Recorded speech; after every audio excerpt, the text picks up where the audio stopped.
Има некоја неопишлива тага, обвиткана во повеќе слојна прашина врз старите кожи.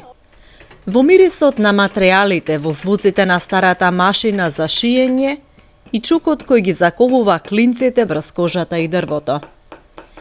Лепди носталгија над старите производи во сарачницата, извиткани од години стоење и некористење, и се вгнездува во ситните речиси неуловливи експресии на лицето на мајсторот сарач, верен пријател на коњите, кој повеќе од 40 години им бил кројач на практична опрема, но и на квалитетно руво, со кое стопаните ги носеле на орање и на пазар.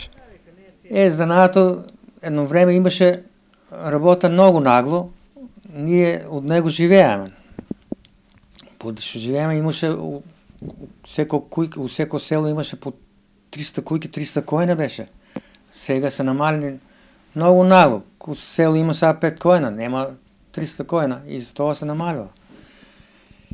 Занаато е нашиот малку тешок, поради што треба се рачно да се работе, се со игла, машински ретко се работе и така понатам ќе ви кажам понатам как се шие се на това магаренце се вика едно и как го одржаваме. Не знам, младиот кадар това бега најмногу. Ке ви раскаже Коле, последниот сарач во градот, за годините во кои занаетот бил гордост и повреден од суво злато, кога мајсторот бил ценет и сигурен извор на екзистенција за семејството и ќе ви понуди од ризницата спомени со кои е исполнета неговата работилница. Оти муштерии се помалку има, а работата е стивната. Како се најде, јас като дете бех прв кај друг мајстор, Чичко Димитар Тошев го вика Конурџије. И од тогава тај дедо Петар Белев мајстор вика напушти го занаато, немаше поради работа. Тогава конурџиските фирми пропаѓаа. И јас викам, си останах дома и Арно па знаеше ме мајстро, вика Коле ќе дојдеш, ти ќе работиш кај мене. Абе мајстро, јас пак ќе учам занаат на ново. Ќе учиш, вика, тај занаат добар е, и сличен е. И јас кога го продолжих занаато, седнах да работам, занаато сличен. За неколку дена префанах што ми да работам. И од тогава навамо до сега, ја 40 години се него го државам и се со него се живеем. Па това е. Занаетот ги живее последните години. Бројот на коњи во селата се намалува. Работата оди лошо, а занаетот и нема кој да го продолжи, коментираат занаетчиите. Може да биде хоби, но не и професија за младите. Занаетот, јас од кога го почнав 70 година до 73 година учих кај мајстор Петар Белев.